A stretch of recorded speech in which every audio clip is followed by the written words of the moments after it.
What up, guys? Welcome to the Jiu-Jitsu podcast. And on today's podcast, we have Elijah Dorsey on the podcast, ADCC competitor, very, very tough Jiu-Jitsu practitioner. I came across him originally. I've seen him a couple times in some other competitions, but where I was really like, whoa, this kid's good was at the trials. Yeah. I saw him at the trials and I was just watching him, and his pace, like, is furious, just constantly moving, pressing the action, fun to watch.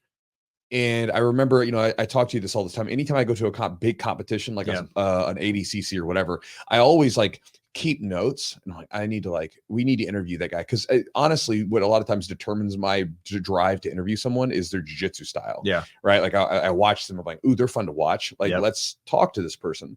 And so I watched his match in the finals and where he won. And I was like, man, this guy's so much fun to watch. And then, I didn't get to all of my list after the trials. And then we went to the ADCC championships and saw him again, and, getting really, really good. And so his first trials, he got fourth, I think. Yeah. Looked great. And so I'm like, well, I want to watch this guy again. I gotta watch this guy, or I gotta talk to this guy. So let's talk to this guy. We got him on the podcast. And so today we're talking to Elijah Dorsey again. He just competed about a month ago, competed at the ADCC championships, and fantastic competitor, young guy. So I think he's someone that you're gonna see for some years to come. Mm-hmm. And he has a style where, the dude just has an engine on him. Motor just goes right, and a lot of fun to watch. I really enjoy watching him. And so hopefully, if you've never watched any of his matches, when you're done listening to the podcast later, go flip on one of his matches and watch some of them. He has some exciting ones, a good game, and hopefully on this podcast you guys get a couple of ideas for your game, a couple ideas to chew on, as I always say. Now today we're gonna have a little fun with you guys, so check this out. So I think these are always funny to me. Eugene, he's not as, let's say the word, you're not as used to this stuff as me, right? Sure. I've been around, I've been doing, I think about this. I've been doing this stuff for over 10 years now. Yeah. This is all very normal and very normal to me. Sure. So recently on one of our podcasts where we were talking about seminar snipers, right? And how to slow down a roll, I was talking about something we all deal with, and then how to actually deal with the situation so we can slow down. And a lot of practical advice in that one. Yeah, excellent advice. Yeah, because it's stuff that you're going to deal with, right? And stuff that I do. So anyway, someone actually came up and they commented and they said, quote, first 10 minutes just chilling their Patreon and CBD, skip, end quote, right?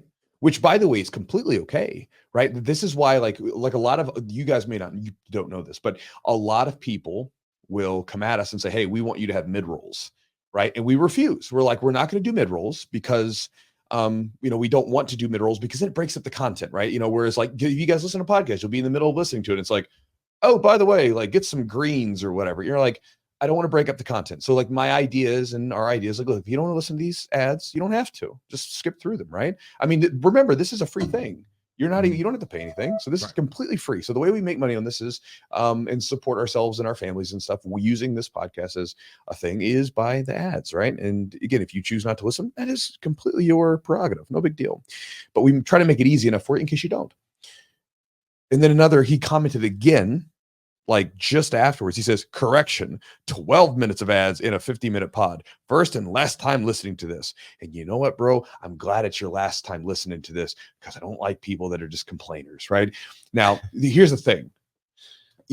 Just some person's miserable. That's their own issue, right? Because literally you're getting a free product. Every podcast that has any listenership has ads. It's the world that we live in, right? Like if you're watching TV, you get ads. If you're on Facebook or Instagram using a free quote product, what do you get? You get ads. It's just everywhere. It's just the way it is, right?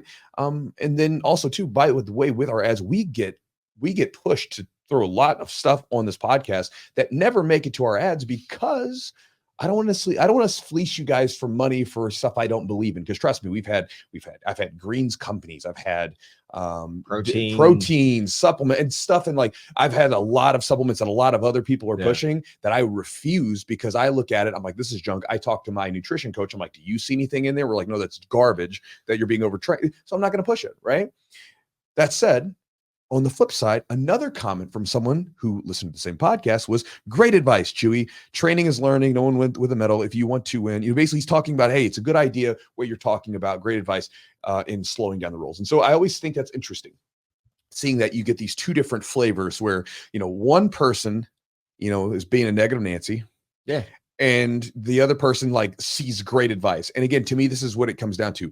The world that you live in is a mere reflection of you, right? Yeah. It's honestly, that's the way that you should look at it. Like if everything's miserable, if everything's awful, that's on you. Mm-hmm. Because it's not only the person, like for me, like, people will ask me questions like, things are great. Yeah. Like life's good. Like, because the world that I live in, the way that I see things is not that way. And so if you're looking around and you're constantly, something's always getting you down and someone's always doing something, if it's always happening, that's a you problem. Common denominator. Common denominator is you, right? So again, we in that podcast, we lost at least one listener, which, hey man, see ya. Glad to not have you on the podcast listenership anymore, so we don't have to get shitty comments. And then we also had a guy say great advice from it says BJJ black belt. I don't know if he is a black belt, but maybe he is a black belt. So again, thank you for your positive comments. Now with that, guys, guess what we're going to do now? Guess what we're going to do now? You guys know what we're going to do? We're going to read some ads to you. But guess what? When I read the ads, they're for products I actually use. And so I don't actually do ad reads. Another thing that happens when I'm doing the ads is I tell companies I'm not going to read your ad. If I like the product, I will share it in my own bearded way because it's something I actually use, opposed to, hi guys, you know what product I really like? It's you get the ad reads. I don't want the ad reads. If I don't use it, I don't share it. That's the way it works. So with that said, thank you for our sponsor, Charlotte's Web, which I do use. I like the products. I like it for after training or at nighttime when I'm working my way to bed. At nighttime, it's one of those things where as you get older, I don't know what it is. You got to be more dialed in on your sleep. 100%. You know what I mean? Like your sleep can get, like, I don't know about you guys, but like when I was like younger, I could just fall asleep anywhere, anytime, didn't matter what I was doing. As I've gotten older, you got things on your mind, everything else. It's like, you got to be more like disciplined on your sleep. And so I have a discipline, like at this point in the evening, it's like, I have to be in bed winding down. Yes. Otherwise my sleep schedule gets messed up. Yep. And with a kid, I got to get up earlier so I can have a little time to myself in the morning. It's all that stuff. Well, anyway, with that said, you got to get good sleep if you're training hard to recover. And one of my favorite supplements to sort of throw into the mix for recovery is CBD. It is something I use. I'm also trying some of their other new supplements that I can't talk about because they just came out with them, but I do like them. Talk more about them once they're released. But if you would like to try CBD for yourself, see what kind of effects it has for you. And if you would like to try my regimen, I use it at nighttime. I do one serving at nighttime before bed, about 30 minutes before I'm in bed winding down with a book. Check out charlottesweb.com. The promo code to save 30% is Jiu-Jitsu 30. Also, when that guy was talking about all our ads, he was saying CBD and Patreon, like the ads. He forgot to mention Epic Roll, because Epic Roll is another one of our sponsors that I will tell you guys to check out. You know why I will? Because I like his stuff. I use it myself. It's right. I got a bunch of new rash guards that you guys are going to see. They're really good looking. I love them. You had a different color on yesterday. I noticed. I've been wearing a different color every single day. Because I got like basically all the belts: white, blue, purple, brown, black. Yep. And I got multiple colors of shorts. And so I'm like walking around, because my whole thing is, this is what I've started doing, is I wear my stuff well before I ever release it, because I want to see what people do. Sure. And if people go, oh man, what is that? The first time you did it, I asked you, I was like, where'd you get that one? That's pretty cool. Then I know I'm good. Like when I walked into the gym with the white one on, it was like the white and gray. Yeah. I walked in and like everybody turned. I felt like I was like the hot woman walking into the room. It's like everybody turns and looks at me, and I'm like, okay, this is a good one. The white and gray is a go. And so again, I get my rash guards and no-gi stuff made from Matt, because he has great quality with the stuff that he puts out. And he helps me out with if I need to get a good design put together, he'll make sure it looks really good. Great customer service too. So if you want to check out his stuff, get some new jiu-jitsu gear, rash guards, t-shirts, gis, whatever it might be. A lot of cool stuff on his website, epicrollbjj.com. Jiu-Jitsu 20 is the promo code for 20% off. Also, Matt's a great guy who sponsors a lot of jiu-jitsu athletes who are up and coming for competition. So check them out. And if you guys want to hear us hustle about our Patreon, you can do that too. As we're going through these ads, I'm having fun with you guys. This is fun. You're in rare form today. It's so silly, man. So Patreon. So again, we do have a Patreon. Now, again, you don't have to join it. It's fine. You know, you can just keep skipping. But again, in the Patreon, if you guys do use it, it supports the podcast. It helps us do different stuff with the podcast and everything else and try to increase the quality, buy new cameras, whatever it might be. And it's also supporting a podcast you guys listen to for free every week, which is cool. It's like, fine. It's what we do, right? But again, if you want to check it out, you can get the details at patreon.com/the Jiu-Jitsu podcast. When you join up, you'll get access to some perks. If you want to check out those perks, you can go to the website. I'll leave it at that for you. Hopefully check it out. Also, if you would like to get my daily letter, which is something he also forgot to mention, because that's something I talk about every single day. That's right. You know, so you're not, whatever if your name was, you're not batting for 100, man. Like, you know, get it all in there. If you're gonna talk trash about me, just include it all. Right. So our website, chewjitsu.net/join, or it's my website. If you want to get my daily email letter that I send out that goes into everything that I talk about jiu-jitsu, like I was talking about why the other day, it was a really popular email. I was talking about why I don't want jiu-jitsu in the Olympics. And then also too, I was talking about like the 3 words that you need to always be like aware of. If someone like asks you a question, you need to be aware of that question because it can get dangerous. But anyway, I do a lot of stuff. I have fun with the emails, and I also give some offers to the emails as well. So for some reason, again, if you're that kind of person, if it makes you uncomfortable that I make money doing jiu-jitsu and doing the stuff that I'm doing, then please do not subscribe. Just keep on moving. Just get all the free stuff, enjoy it, click the videos, whatever. Just don't subscribe to my email. But if you like, you know, reading stuff and you like having some thought-provoking ideas, some ideas to chew on for your jiu-jitsu, then join up to chewjitsu.net/join.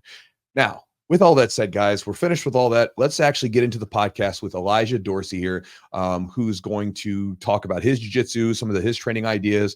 And yeah, we're back. I think we're looking at it. We're right around 12 minutes again. Hot damn. As advertised. We're consistent with our ads. So let's get into this podcast with Elijah.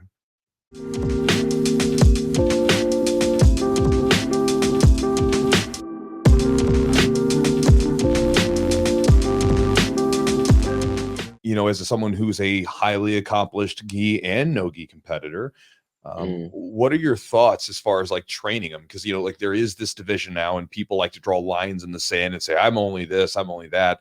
Or, you know, you'll get a lot of people, the gi is dead. And then, you know, or, you know, whatever. What are your thoughts on the two, like gi versus no gi, the argument that goes on? I mean, at first I was like all gi, per se. I would compete at like local tournaments like Nagas and stuff like that. I've done like 1 no-gi pans at purple belt. So I didn't compete at no-gi that much.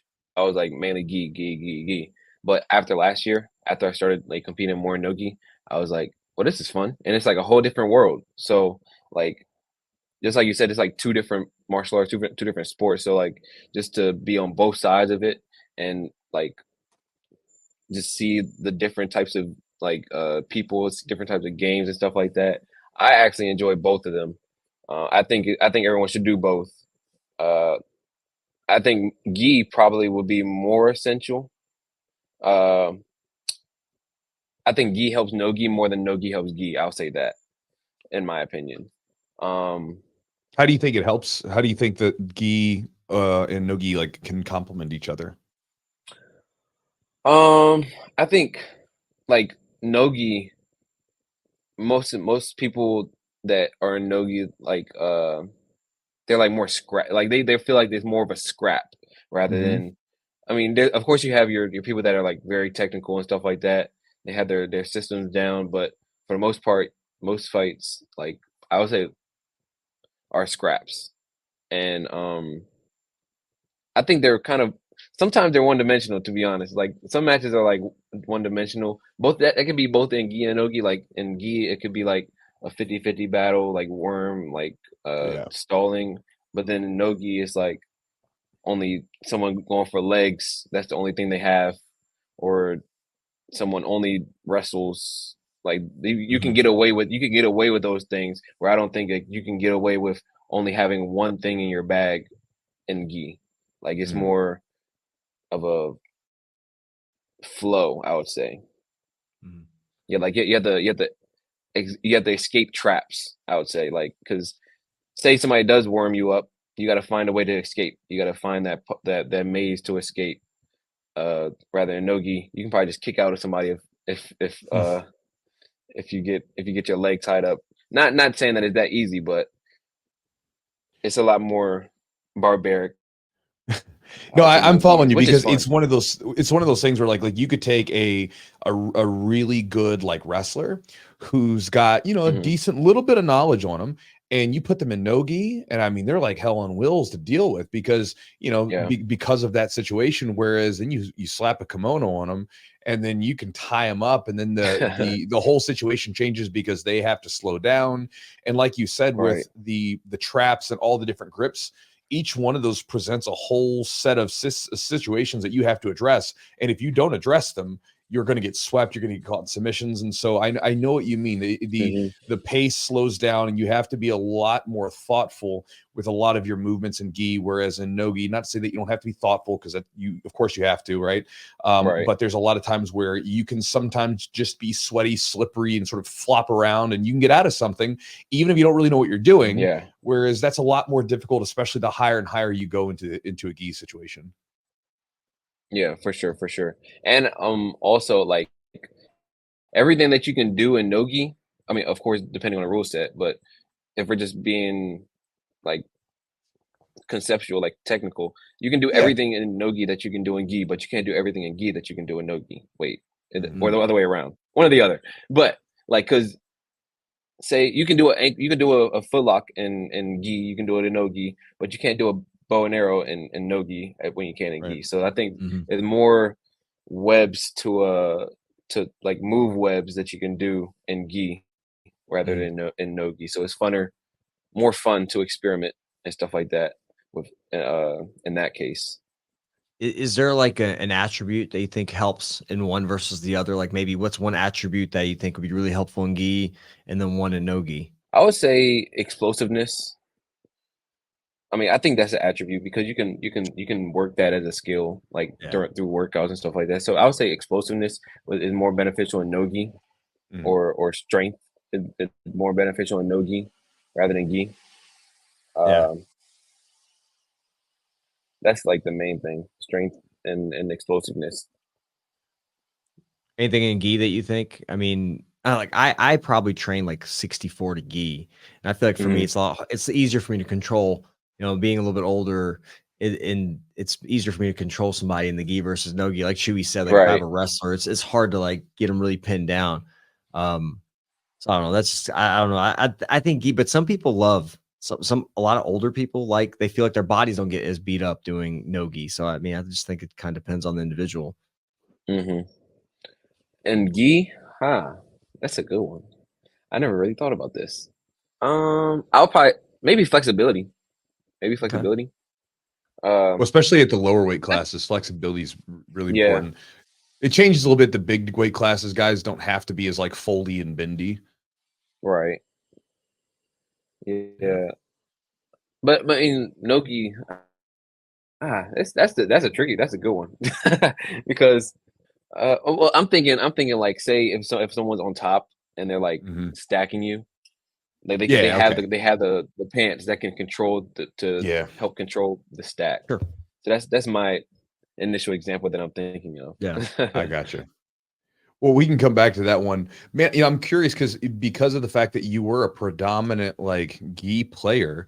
You know, like watching you. So the way that I like found it, I'd seen you compete, you know, a couple times, whatever.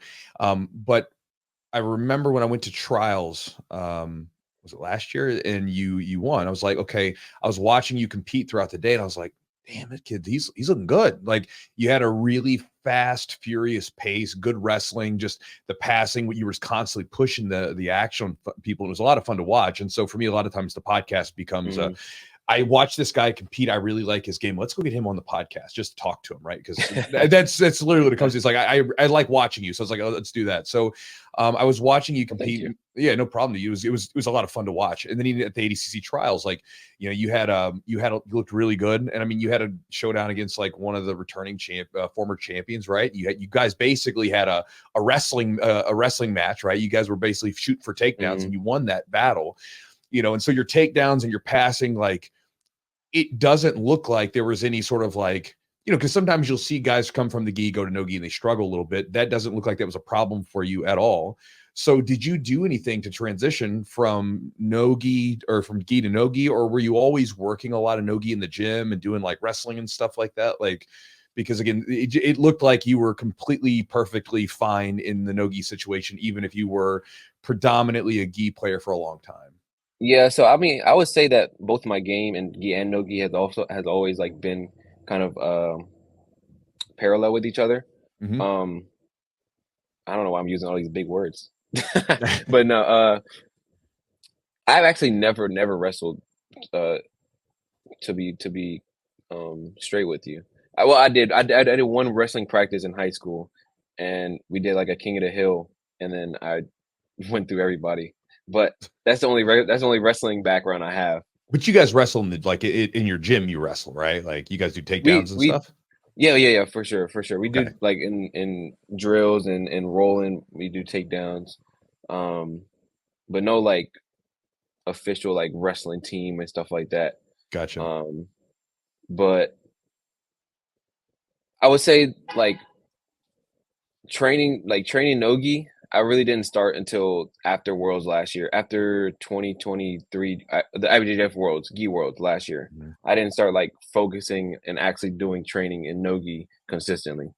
We would like I said before, the 2019 nogi pans, we trained like a couple weeks before that for that, like nogi for that. So, and then right after the nogi pans was the ADCC 2019, where Jamil and Muhammad and Tim Spriggs, they were in the ADCC Worlds. Mhm. So we did like nogi at that time too. So really now, like for the last year, 14 months, has been really, I've been training nogi more consistently, I would say. Like during the gi season, like the first half of the year, it was mainly like 95% gi, Mm. 95% gi for the first half of the year. And then once Worlds was over, I didn't exactly take off the gi, but I took it off more times than not. So Gotcha. like my training would be like 2 times a day no gi, and then 1 time a day gi, and then rather than 3 times a day or 2 times a day gi. So the gi's like your first love as far as jiu-jitsu goes. 100%. Yeah. Yeah. Yeah. And how old were you when you started? I started at Lloyd Irvin's at 6 years old in the summer camp program, and then I started doing jiu-jitsu at 7. What was it that like really intrigued you about jiu-jitsu and specifically grappling? Well, I was put into the program from my parents, of course. But I think they were just the kids that I grew up with. They were like a big impact. They were like my closest friends coming up. So just being with them, training with them, competing with them, traveling with them to go compete. That's just what kept me in there pretty much. Mhm. Macedonia was like pretty much the head of that, the mastermind behind that. So he was like our second father, first father for some people, Mhm. and yeah, pretty much he was like in control, and then he pretty much raised us up in the jiu-jitsu community and martial arts community. So that's pretty much how we were raised, just to be like family, and that's what kept us in, or kept me in at least. Yeah. Now I know Lloyd's gym is, it's known for being a like good competition gym. When did you Mhm. have your first competition? I think 2009, so 7 years old. 7 years old. So like you Mhm. you were basically still pretty fresh or pretty new, and then we not competed. Yeah. What was the first competition like? How'd it go? I'm not gonna lie, I don't remember. Yeah. But Okay. A little I don't young, remember. yeah. Yeah, I don't remember if I won my first tournament or if I lost my first tournament, because from what I like the story that I'm told. So when I was Uh-huh. younger, well, actually up until now, I cry when I lose. So Yeah. Okay. not every time I lose, but No, like I'm following you. you know what I mean. But when I was younger, definitely. But I was burnt by the referee at one tournament. I don't know if it was my first one or if it was my first. I don't remember if it was my first one or not. But from what I'm being told, it was my first one. Like Okay. literally, I lost, and then I guess I was on the ground, so the referee picked me up and carried me like a baby. And imagine I always says he burnt me.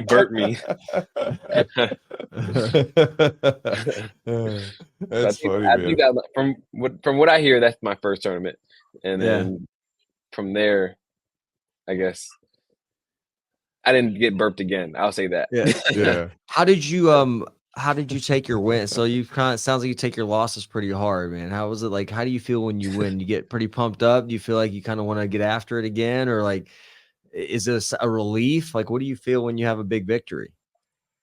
Well, going back, we can use trials for an example. I would say I was like really feeling the atmosphere. Like that was probably it was the first time I screamed there after a win. Yeah. Having like a few guys that could come up with me to watch, that was like it meant a lot. And it was only like four of them or three of them or something. It was just like four of us, I think. Uh, my parents couldn't make it because they were on a cruise for my mom's birthday, I think. Mhm. And yeah, this was before I even knew about trials, so they planned it before that. So yeah, I guess I was just feeling the crowd, and then I seen Jacob Couch. He was like going around giving everybody high fives, so that was Yeah. just like pumped me up a little bit. And then Yeah. just knowing that I was facing a dog and Nikki, I felt like it was a good win. So it just came to me, so I just went with it. Like I didn't even like plan on doing all that, and it just happened. Just kind of felt it. Well, in that Yeah. that environment at trials, like, it's an interesting, like, there's a certain energy at trials that happens because, the matches are a little shorter. Hmm. You know what I mean? So everybody's pace is generally a little higher. And then, by the time the finals are happening, like everybody's crowded over top the mats. Zoned It's in. like watching like one of those like 2D fighting games back in the day where you'd have like the big crowd around a big pit fighting and stuff. And it's Yeah, just like yeah. everybody's, I mean, because like you're watching some of the matches and people are doing takedowns and they're going into the crowd because the crowd's moved into the mats. Yeah. And so there's like Hmm. this environment where it's like everybody's huddled around watching. And there's a certain energy to that where like you feel like you're in this, you've got the energy from everybody else around you watching. And so and plus it was a big win against a super tough, competitor. Hmm. Yeah. So that was probably like the most animated I've been after Mm. a fight. Or after a win. Um, After like winning Euros, honestly, I didn't plan on competing the rest of my fights after Euros. I hurt my wrist. I injured my wrist in my first match. It felt like it was broken, and literally in like during the match, it happened, and we like the ref called time because like we went out of bounds. They were trying to review something, and I just looked at my coach. I just looked out of bounds. I just looked at my coach or Master Lloyd and everyone over there. I was just like. I was like making faces like, yeah, this hurts. I heard a rip in my wrist, and next thing you know, I finished the match. I finished with an arm bar, and then I I just went straight to the medic, and then had it taped up because that thing was really really bad. I iced it up the rest of the day, and then like going to sleep. I wasn't expecting to compete again. I was just like, and the master was telling me, just you don't have to. Like you don't have to compete if you don't feel like you can. But then going to sleep, I didn't expect to compete. But in the morning, I was just like, well, I'm here, so I might as well just go out. And then if it hurts too bad, then I'm gonna just stop the match and then Mm. call it. But turns out that fast forward, I just stuck to a game plan where I felt like my wrist is good. I didn't like have any grips that was messing with it, making it hurt. So then I just pretty much used that to win. Nice. Have you dealt with some pretty bad injuries so far in your career, or is there anything you have to kind That's of the deal worst with? one I've had. Yeah. That's the worst one I've had. I was just gonna say it. I haven't had like a broken bone or torn anything. I've like had like Knock some on wood. sprains and stuff like that, but this is right. But I've had like some sprains. Well, I self-diagnosed sprains, and then I had the wrist thing in the beginning of the year. So that's pretty much it. Yeah, yeah, it's one of those things. I've talked to so many guys, you know, when you're doing those multiple day tournaments at high levels, a lot of like it's like you don't see it, right? Like you can't feel what people are feeling. So you'll see two guys on the mats and they're moving and they look like they're great, whatever. And then you get backstage and those dudes are in pain because their knees are jacked up, their wrist is jacked up, something. I feel like it was Muhammad who was talking about like the year that he won the worlds or something, is like his knee or something was messed up. And then, I think his you ankle. know, his ankle was really Ankle. messed up. Like And a it's like, meatloaf. yeah, right. He's like, I got to get back out there and do it. You know what I mean? And like, it's like, then you Right. see him move and you're like, he looks fine to me, but it's just a different thing. You don't realize how much damage sometimes people are taking in these matches when you're seeing them. It just, you just don't think about it. You don't feel it. You don't experience it. Right. Yeah.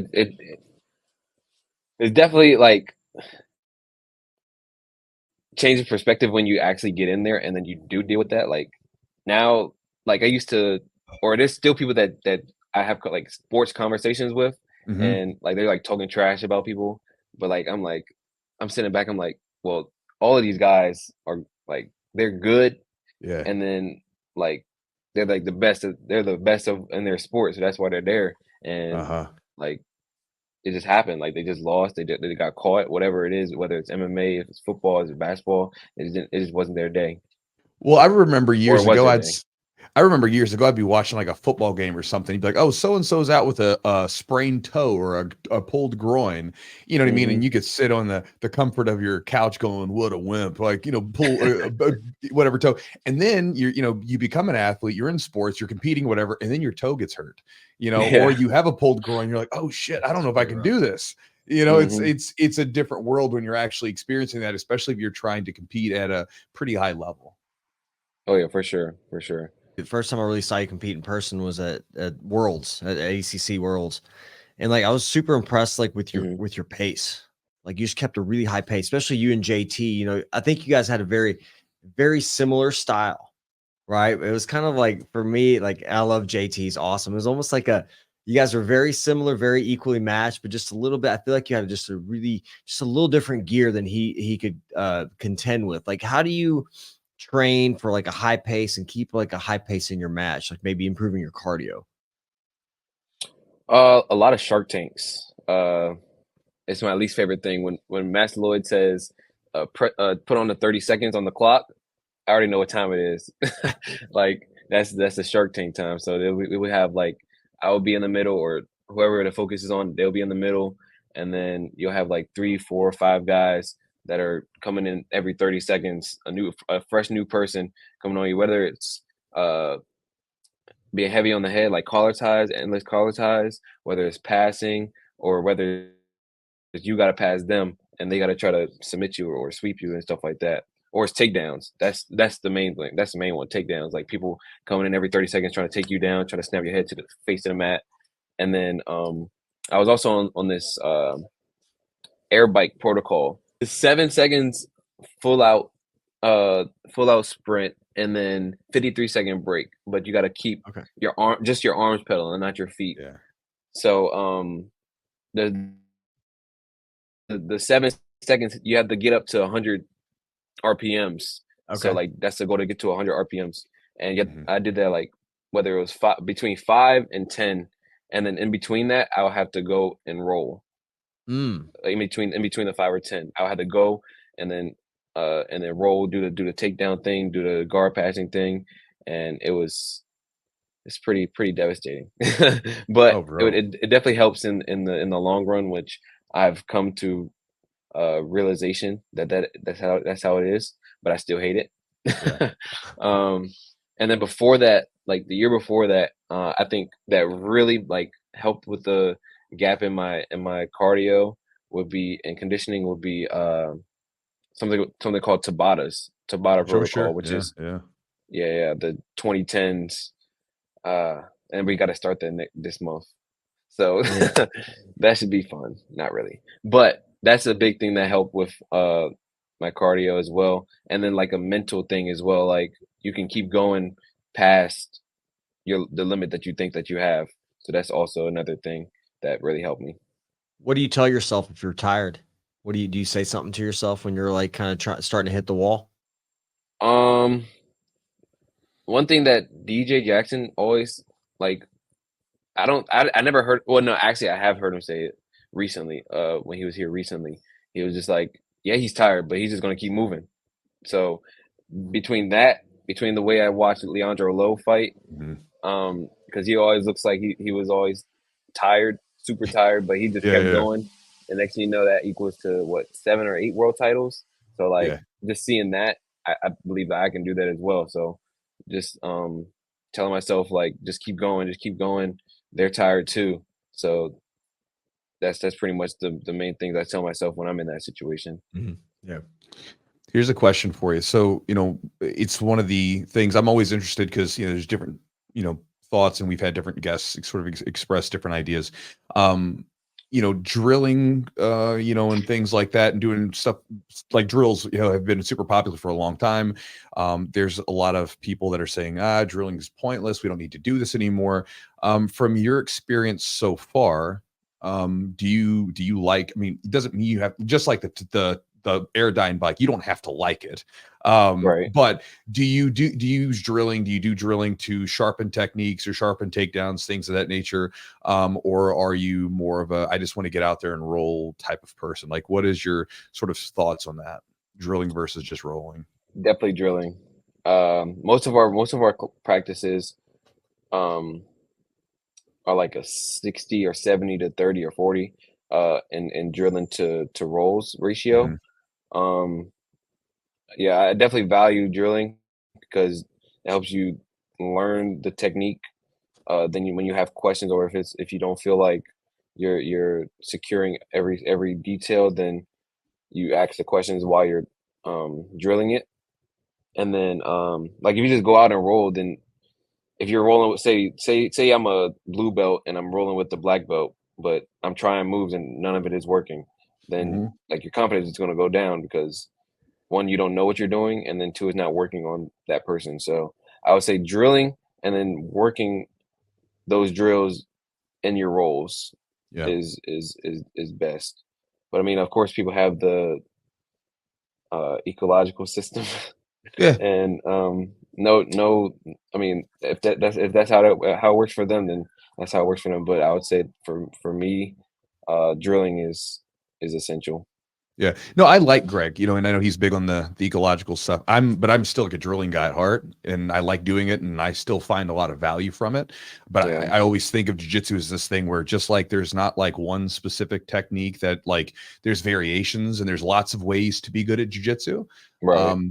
There's lots of different styles. There's going to be more than one approach that's going to work, but I'm kind of like you. I'm a guy where I want to rep this thing, like get at least like somewhere like around 700 to 1,000 reps, so I get a good feel for it. And then it's like, now I'm going to go and hunt that technique during my rolls as much as I can, so I can then get the feeling and go back and forth between the two.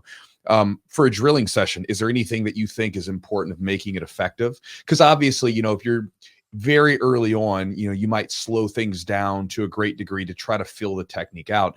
But eventually you've got to do something from there. You can't just like go super slow forever and think that that's because it's not going to mimic what you're actually going to be doing when you're like going for an arm drag or going for a double leg or whatever it is. Right. So for you, like if you're taking a technique, what do you do with your drilling to try to make it more effective so that you can use it during your rolls?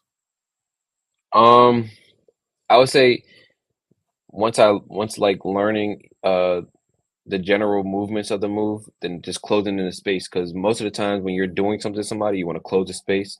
So I would say closing in the space each and every time, getting better at that, closing the space, and then maybe asking a partner to give some resistance, not 100% resistance, maybe like 30-40% resistance.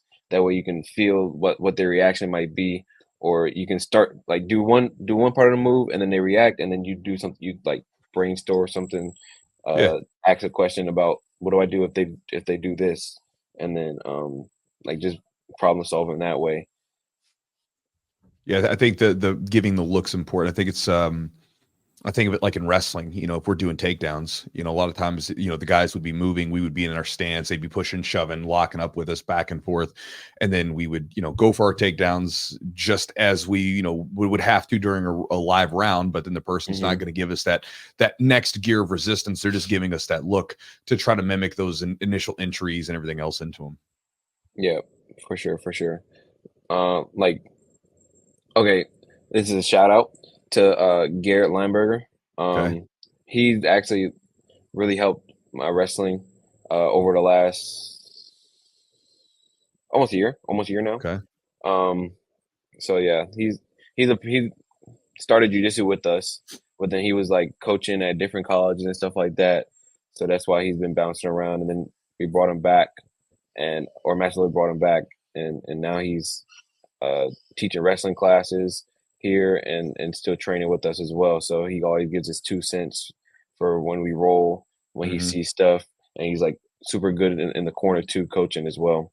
Nice. What do you think makes someone you know, you talk about some different coaches that you've had. What do you think makes somebody a good coach, a good instructor, a good teacher? Is there certain things you look for, or certain things that maybe you respond well to when somebody's giving you instruction? Being loud. That's one thing. When you're in an arena, you want someone that's loud, because it's gonna be loud in there. So I kind of like everyone to me has their own distinctive voice. So like even if there's other people talking, I can kind of hear their voice. I learn their voice, but I would say someone that, I mean, there's some coaches that I never experienced it, but there's some coaches that don't really care for you. Maybe they're trying to get it on their coaching record, and you can kind of tell by the way they're coaching, maybe. But coaches that really care is a big thing. Like after a win, after a loss, they're gonna tell you the good things and the bad things that happen, and then try to help you with that. I would say walking you through things, like when you're in a match, say walking you through what to do if you're in a stuck moment. That's a very good thing. Kind of keep going back to this community aspect. Like when you were a young kid, you all had you know, you had father figure, right, or a second father figure, or a first, so that like community aspect, somebody that cares about you, is kind of I think it seems like something, you know, because that builds trust and builds confidence for you, that, you know, you're gonna feel like they have their best intentions for you, and you're gonna be able to, you know, you won't you know, second guess what they're telling you to do. Right. Yeah, for Yeah. sure. Trust is a big thing, and building that connection. Even when like I'm coaching, I always want to try to, maybe before the match, like just talk about things before, like not even about the match, just like build that connection before the match. That way, like during the match, I'm here for you, not just to help, like not just to win, but I'm here for you to help you win, to help you overcome whatever it is you're trying to overcome, your challenges, whatever. So yeah, that's pretty much what I feel from Master Lloyd, Master Donnie. They're there to help me, not just to put a W in the win column. Win, lose, or draw, they're going to be there for me. So I feel that. Awesome. Here's a sort of a question, sort of adding on to that, because so for me, like there have been times where good coaches, because of the trust that you have in them and that bond you built with them, a lot of times certain people, and you may not be one of these people, but you can sort of let me know if you are, but some people, a lot of times, especially when we're coming up and we're young, a lot of times we don't see ourselves objectively. So like sometimes our coach, they can see stuff in us and they're like, bro, no, you got this, like whatever. And so sometimes when you're in those moments of like second guessing or whatever, you know, you've got them right behind you, like, no, dude, like, let's go. You got this. Do you feel like in your experience, do you think some of the good coaches have helped bring out the best in you because of the fact that they were able to look at you objectively and like help you see something there that maybe you couldn't see yourself, like maybe when you're younger and coming up? that makes any sense. It may not I make would, sense to yeah, you. I'm just curious. I would say they definitely brought out the best of me. Even though the best is yet to come. Yeah, you're still young, bro. You got plenty of time, man. 23. You're not even in your prime yet. Yeah, I would definitely say that they brought out the best of me. Like whenever I would have some doubts in my head, they'll say something that they don't even know helped me out in that moment. And then because I'm not like really an expressive person. I don't always like express what I'm feeling and stuff like that. So I either wear it on my face or I just don't say anything at all. Uh, so they'll say something. Maybe they just have that intuition that tells them that something's up, so they got to say something. But there've definitely been times where they've said something and it really helped. I know for other people on my team, they've definitely been a huge help, even as of recently. Um, they've said things, they've done things that have helped to bring out the best in others.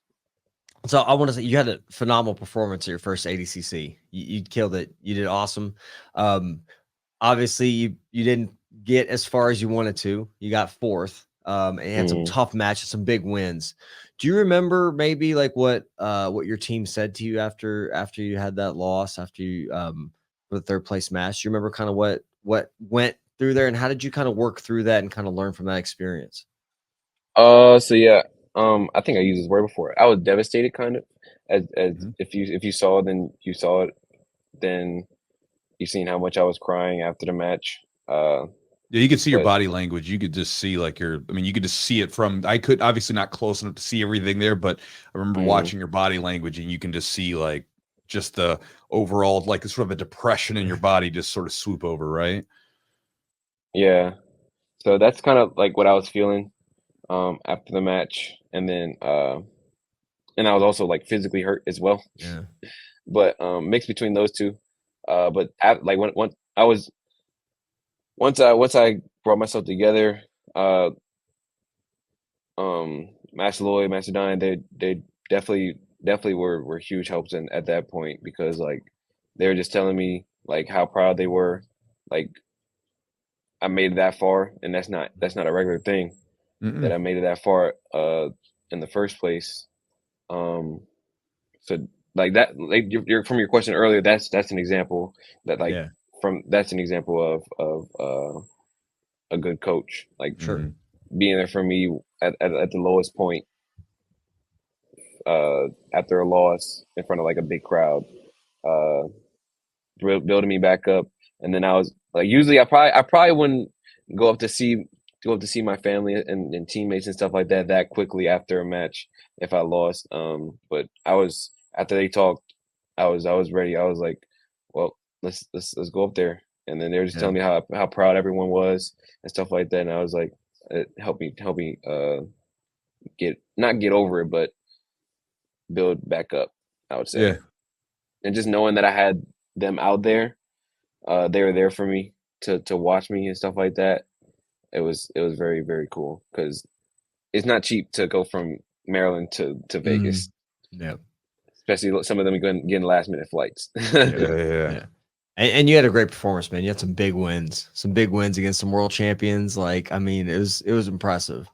And Thank you. it's like did you feel like any nerves, or do you get nerves when you're competing still? And is there some way you kind of like work through nervousness to make sure you can kind of be at your best? Yeah, I definitely still get nervous. I wouldn't say it's as bad, but still get nervous. I try to just tell myself to live in the moment, because usually, like, I'm an overthinker, and I'll like look to the result and then try to work my way back, but that doesn't always help. Sometimes it does, sometimes it doesn't. So just try to like live in the moment, just one step at a time. um I would say the most nerve-wracking moment was uh when we were doing the reveals, reveals to see who I had first. Mm. Like I was like shaking. I was in the inside, like outside the region was cold, but the inside I was like fiery. Like it felt weird. Like I was like ready to go. I was probably I don't even remember if I was, but I feel like I was shaking like while I was walking out and then doing the like we were lining up and stuff like that. So and then doing a face offs, it's pretty cool. Not pretty cool. It was really cool. But getting over the nerve. Just telling myself to live in a moment. I feel like that's helped me recently, and just being happy that I'm even where I am. Made it this far, and because like before, like I said before, I'm a huge Redskins fan. There we go. You said it. I'm a huge football fan, so like football is really my first love. So like ever since I can remember, I wanted to play football, but for some reasons, I wasn't able to. Not big enough, huh? After the age of 8. Actually, I mean, I could play football. I think I still could actually, but that's besides the point. But I stopped playing football at 8. But I've loved football ever since. I wanted to play still, up until like COVID, pretty much, and then COVID like kind of brought me back to reality, and I seen what was in front of me, and I couldn't really think about what's behind me. So yeah, and then it goes back to being like someone that's actually been the man in the arena, Like you got to respect the people in their sport. Like it brought me to a realization where it's like, why do I think that I can go out there and just do some football workouts, and next thing you know, walk onto a team, and next thing you know, go to the NFL or whatever. Like, these guys been playing since they was 5, 6, 4, 5, 6, 7 years old. So like just like me in this, like if someone try to do the same thing from another sport, it's not going to work out. Like so, just having that respect for other sports, and brought me to that realization. I don't even know if that was a part of the question. I should be rambling. It's not, but it's I don't know that it was, but it's a useful idea. No, because it's like that's something to think about, right? Like I think sometimes people, I don't know if it's something we all go through, but it can sometimes happen where people get really good at something, or they have this thing in front of them, and then they get like shiny object syndrome where they're like, I want to go do this. Like, you're like, no, like you got this thing in front of you, just stay here, like you stay the course.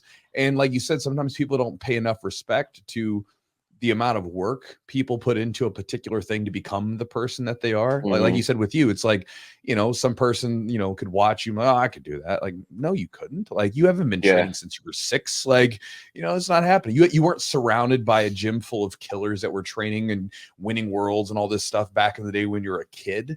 They're basically putting these imprints into your brain from the time you're a little one, right? Like, it's a different situation. What's training look like for you? Is there do you have like a ramping up process for a tournament, or do you just kind of always, I mean, you're so young, like your body can withstand so much volume of training. Do you like, is there like a tournament prep that you kind of go through, whether it's gi, no gi, whatever tournament you're doing? Is there kind of a ramping up process to get ready for a tournament, or you always kind of stay ready? I would say always kind of stay ready. Like for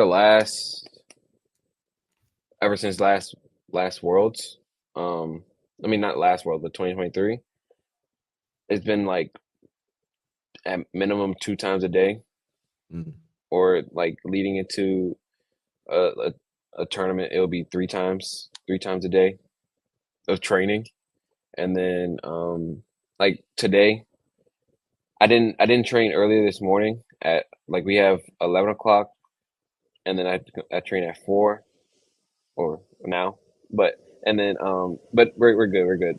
And then what's today? Wednesday. Then Wednesday we just changed the schedule, but so the typical day.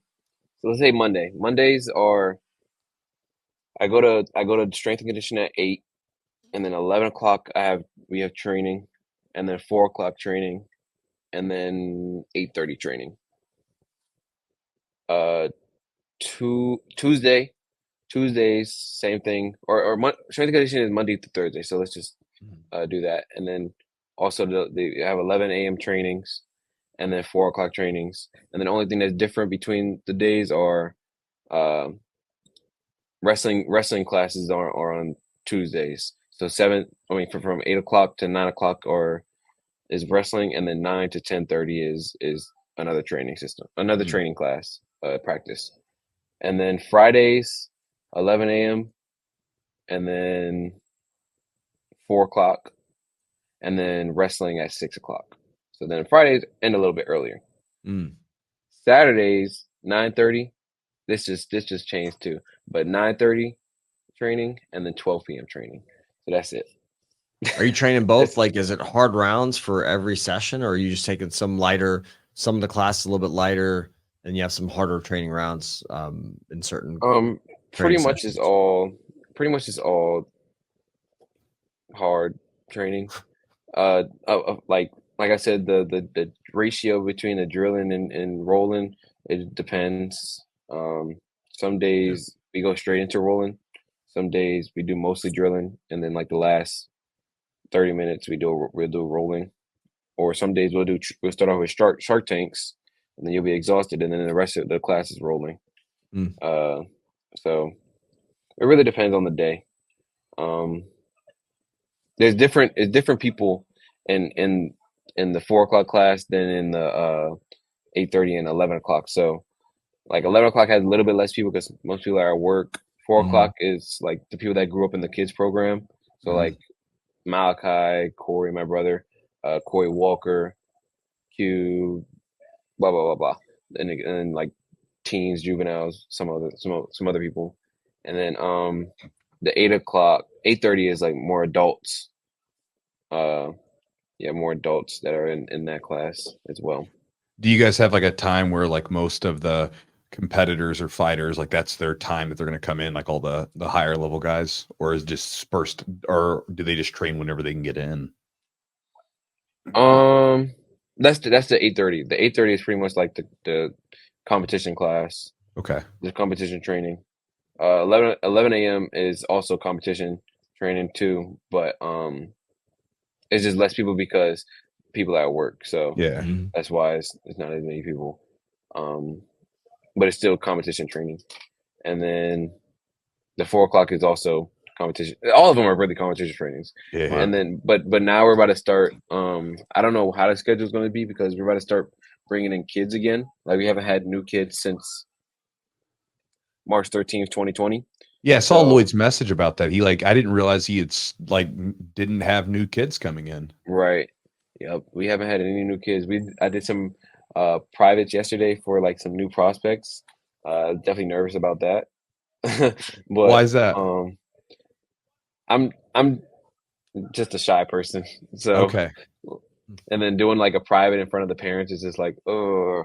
Oh yeah, because the kid's one thing, but the parents watching you, that's a different thing, right? Like, they're judging. But I'm sure, but again, I'm sure you're doing a great job. And I mean, what a beautiful thing, right? So you can take some kid who might be like you at 6 or 7, and then you can do the same thing that some guy did to you, right? You're like, hey man, I started here. Let me get you started. You can give them a great experience, and then they can go win a big tournament and be like, I remember when I was like 6 or 7. That kind of thing. That's cool. Yeah. That's awesome, man. What do you have coming up, Elijah? What do you have what are you training for? Any tournaments you got coming up, and anything you got planned in the future? So November 17th, you got the crown, the IBJJF crown. And then Nogi Worlds is December 11th through 14th in December. Wait, in Vegas, my bad. In Vegas. Yep. And then I'm pretty sure I'm going to be doing gi Europeans.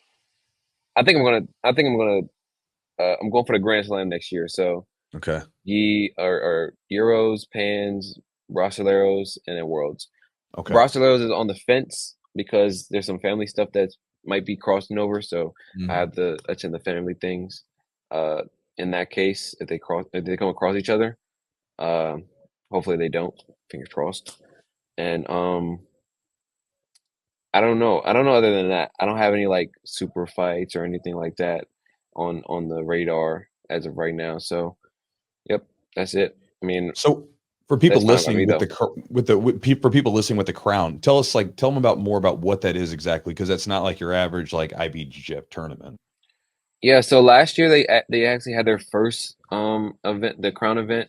Uh I think they pretty much just like take the best people from each weight class or like surrounding weight classes and top 8 people they'll take and they'll put them into a separate tournament, separate than worlds, and have them face each other in an 8-man bracket for a grand prize. And yeah, it's like really like a mix of weight classes really, because like say feather, like this year featherweight, it's got some light feathers and feathers. The middleweight has lightweights. Wait, I might be the only lightweight. Huh. But You just move faster. yeah. So lightweight and middleweight, and then so on and so forth. And it has actually some medium heavyweights too, because it's the day before weigh-ins. So I mean, fighting the big boys. Yeah. You like that? You think is that something you'd rather fight somebody like smaller or bigger? I would probably say smaller. Yeah. I would say smaller, but I Alright. mean, I really don't. It really doesn't matter to me. I mean, I'm just happy that I got an invite. I wasn't even expecting to get an invite, and when I Nice. saw the message, I was like, "Oh snap, let's go!" Yeah, it has Right. to feel pretty good to say like we're putting a tournament together with like some of the best people in the world at these weight classes, and then again, it's like you get picked. You're like it has to feel pretty good, you know. Yeah, yeah. That's kind of also like why I can't be too upset with myself when it comes to lose like a loss, because like I'm I'm in that mix with the best guys. So like even just being there, being able to be on the stage, have that opportunity is just like I got to be grateful for that. So Mhm. even though I'm really mad about the loss, I have to bring myself down to earth and just stand back, zoom out, and have a greater look at what's really going on. Mhm. It's a good perspective. Awesome, brother. Where so if people want to kind of check you out, see what you're up to, and if they want to maybe even get you down for a seminar, where can they do that? You can just message me pretty much on Instagram for now, uh, or like I'm a big procrastinator, so like Uh-huh. Well, I you're was also supposed to. pretty I'm damn pretty sure. busy. You train multiple times a day, bro. Yeah. So Yeah, you know, yeah. Yeah. I think my mind is just always running, and Yeah. yeah. even when I do relax and I'm sitting back, I'm just like, okay, now I just want to do nothing. Like I don't even want to. So those times when I am like that, and then nowadays Sundays are football days. So like I'm Okay. focused Yeah. on football. so so now I really don't want to be doing nothing. But yeah, I should be getting like one of those little link tree things that I can put Yeah. like seminars, and then Sure. I'm supposed to been do this, but I'm supposed to be working on instructional. So Yep. trying to do some filming for that. Um, and then yeah, I'm supposed to also trying to like um the rash guards that wore at ADCC. Yeah. People were asking me about that, so I'm looking to get in like copies of that, and then the t-shirts as well. So Awesome. a few things that I should be doing that I'll probably get to someday. Yeah. Yeah. Yeah. What It- and tell me about if Instagram, what's your Instagram handle? My oh, Instagram handle. we didn't even ask. We before we leave, we have to ask the most important question. Like some people, if they looked you up, they might know. But like for a lot of people that are listening, this might be their first time ever interacting with you. Yeah. How did you get your nickname, Big Breakfast? What is that? So pretty much, I actually just asked the person that gave it to me recently, like, what exactly is the reason? And so when I was a kid, and like I said, we traveled a lot to tournaments and stuff like that. We always go out to eat after the tournament, Mhm. and me, I would eat my food, and then I would eat other people. Like I'll just be like a, you know how like birds just sit on top of people's houses waiting for like some food or like some roadkill to happen. That way they You're the go on it. vulture waiting for breakfast, just like Yes. swooping around. 100%. I'm just a vulture. I'm a vulture. I'm just waiting there. After I'm finished my food, just looking around, seeing any people that's younger than me that's not finishing their food. I'm ready for it. And Jamil actually gave me that nickname when I was a kid. So that's pretty much where it came from. Me just eating my food and everyone else's food. Big Breakfast just gave like a good ring to it because like BB, you know, big lunch didn't sound as good. Big dinner don't sound as good, but big breakfast, big breakfast better. It has a ring to it. Yeah, that's funny. Yeah, because I remember Chewy like reached out to you, and then it's like he's like, yeah, talk to Elijah's Big Breakfast BJJ. I'm like, who's Big Breakfast? I appreciate that though, because I was the same way for a long time. My way of doing it was, you know, if I saw them, they stopped eating, I'd look at them and say, hey, do you need a to-go box for that? And they would say, well, no, I'm done. And I would just reach over and grab the plate. I was like, thank you very much. Yeah, for sure. I think I'll be like, yeah, facts. I'm gonna try that actually. What was your way? Did you just take their food from them if they stopped, or did you just like ask them? I just look at them.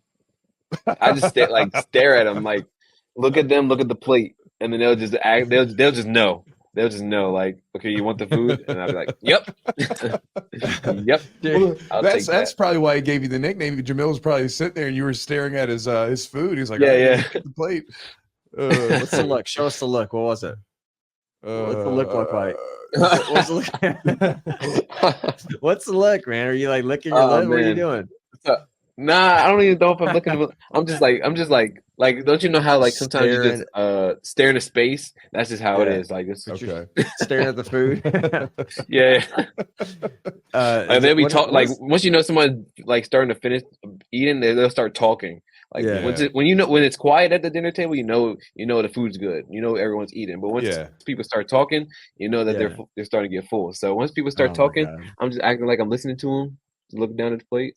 For a second, waiting. Like I don't care what you're saying. Give me food. That's awesome, brother. Man, thanks for your time, Elijah. Chew, you got anything for? No, man, it was a pleasure having you on, bro. Yeah, it's a pleasure having you on, and excited to see you compete here soon, and looking forward to see how you do in the coming years. Like I said, you're a young guy. Seem like you got a good head on your shoulders, and you got a lot of skill and talent. So, you know, hope you make the most of it, and then good luck with everything, brother. Appreciate it. Thanks for having me, guys. All right, guys. So hopefully you enjoyed the podcast. Got some ideas to chew on. Again, great competitor, super tough young guy, definitely worth following. You know, like a lot of times when you watch these different young up and comers, I don't know what it is, but you start to see some of them and you're like, I think that young guy's got something that's worth watching, right? I mean, I remember when Amy Campo was coming back from the trials. I remember I was talking to you and I was like, I think like there's something there. I don't know what it is, but I think there's something there. We had her on the podcast after the trials later that year. She won the championships, you know? And so again, I'm not 100% correct on this, but I think Elijah is going to be around for a while doing his thing with whatever he decides to do with jiu-jitsu, if he continues to press into it. But again, hopefully you enjoyed the conversation and hopefully you got some ideas to chew on for your jiu-jitsu. As always, and going back to our beginning of this intro, just a heads up, guys, we're going to read some ads to you. I'm going to talk about products that I use that you might want to use and how you can get my daily email if you would like to read that. Now, listen, I'm getting ready to do this. I'm giving you a forewarning. So if you don't want to listen to this, you know what you can do? You can stop listening right now. Or actually, you could get on our Patreon and you can get the ad-free version there as well. At patreon.com/the Jiu-Jitsu podcast. You can do that. There you go. No ads. Join up right now. You don't have to listen to these ads, but assuming you like the ads, you know, it's funny. Another sort of like spin to this. I know this is like for some of you guys, hopefully you're having a chuckle with this because I'm having fun. Yeah. I remember we talked to a guy who literally because sometimes I'm rambling about stuff during the ads. Yeah. Because again, it's literally not a read. It's like I use the products and then, you know, if me and Eugene get talking, who knows where we go. Many of my students that are in our morning class, like they know, like it's like our conversations, they have all kinds of crazy twists and turns and we'll literally stop sometimes. I'm like, how the hell did we get up on this subject? You know, and it's like this whole little continuity. But anyway, with that, I was going to talk about something. Oh yeah, there was a guy, I remember several times we've gotten this message where I'll just sort of throw it at the end of the day. I'm like, if any of you guys are even listening, and a couple of them have sent us messages that I always listen all the way through. I always listen to ads because I find it entertaining whenever you guys get on rambles. Yeah. And so again, for any of you guys, and maybe some of you guys make a list, maybe you guys listening have podcasts or videos or, you know, whatever it might be.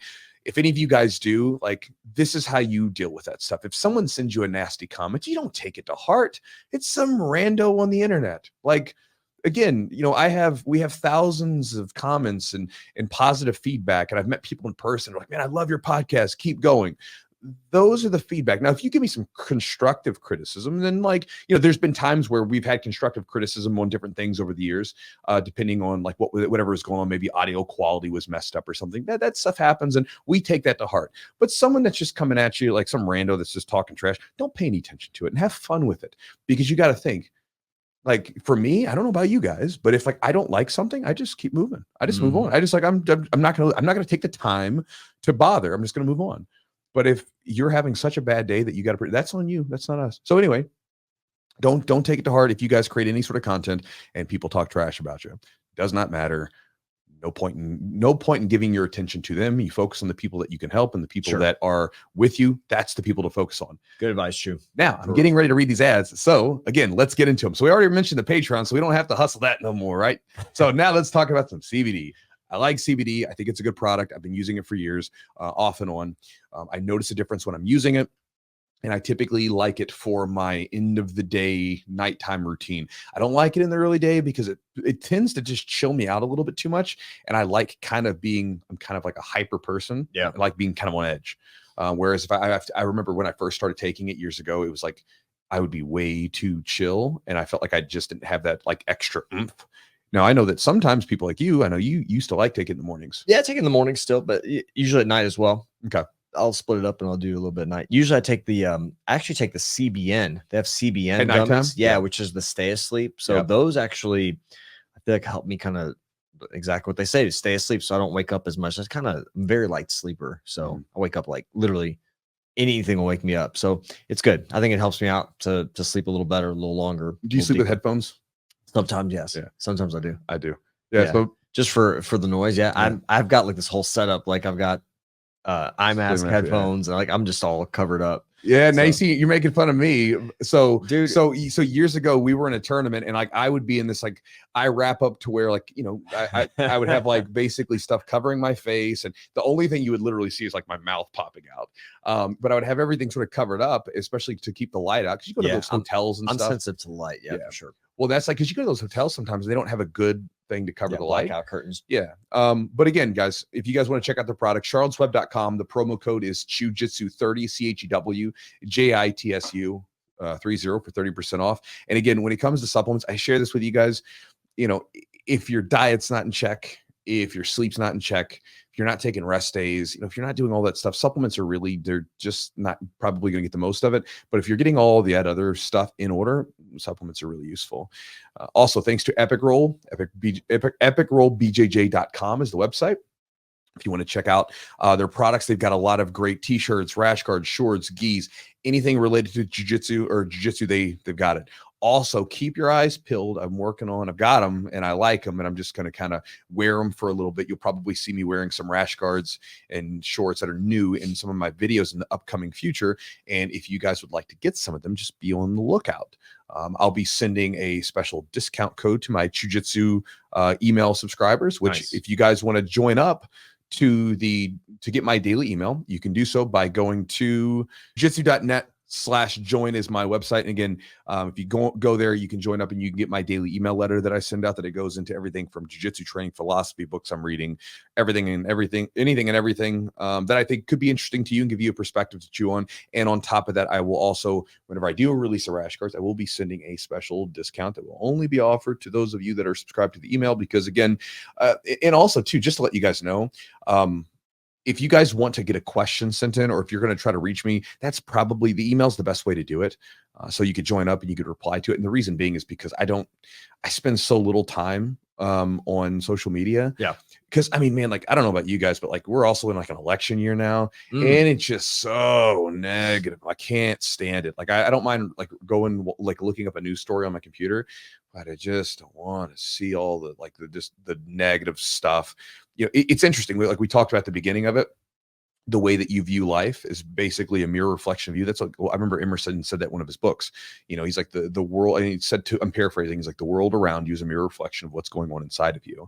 And I think it's interesting because, like, if you were to look online on social media, you would think that this country is just so divided and everybody just hates each other, right? But what happens when you just go out in your day-to-day experience in like the real world when you're not on a screen? It's generally, I don't know about you guys, but I travel a lot. I go to airports, I go to different parts of the country. Like I, you know, travel through the city. Like it's generally very pleasant. I'd say so. Very pleasant. Like I generally have no problems, and people are very pleasant almost in any part of the country I've been to, even places like the north where people are, you know, like New York and stuff, where people are said they're normally kind of like standoffish, very pleasant people. And so it's like, well, it's so weird because this little thing that's feeding me information always tells me that everybody hates each other. But then when I go into the real world, whether they're Democrat, Republican, black, white, whatever, everybody's generally pretty pleasant and respectful. Yep. You know, and it's so interesting to me. And so for me, going back to it, the box, the phone, the companies that control this stuff, to me, they're feeding ideas that I don't wish to entertain, that I don't believe are a real reflection of what we actually have going on in this country. And so I'm also I just don't like it. So I get on there and I'll you know, respond to messages a little bit during the day, and I will from time to time, you know, get in there and like make a post. But as far as like actually spending much time, especially on like Instagram and Facebook, I just don't. I just feel like it like rots my brain and makes me think ideas that I don't believe are based in my own reality.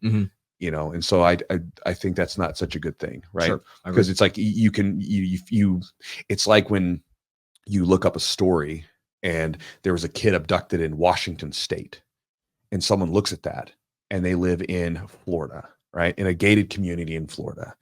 They instantly have a fear about their kid now being abducted, but that has nothing to do with them. It's on the exact opposite end of the country, nothing to do with them. But because they see it, it begins to distort their reality, for sure, at least to their perception, right? Opposed to them looking around like, what is the reality for you right here? And so for me, again, I don't want to spend too much time on it. So if you guys ever need to get a hold of me, the best way typically is email. I tend to respond more regularly to my email. And if you want to get my special email address, you get it by joining up. And by the way, you can, if you join my email letter, you can always unsubscribe at any time. But anyway, guys, thank you for listening. I know this was a long like ad read, but as you probably know, if you're a long time listener, ad reads really aren't ad reads. They're us talking about products that we like and then us sort of going off on tangents like we just did.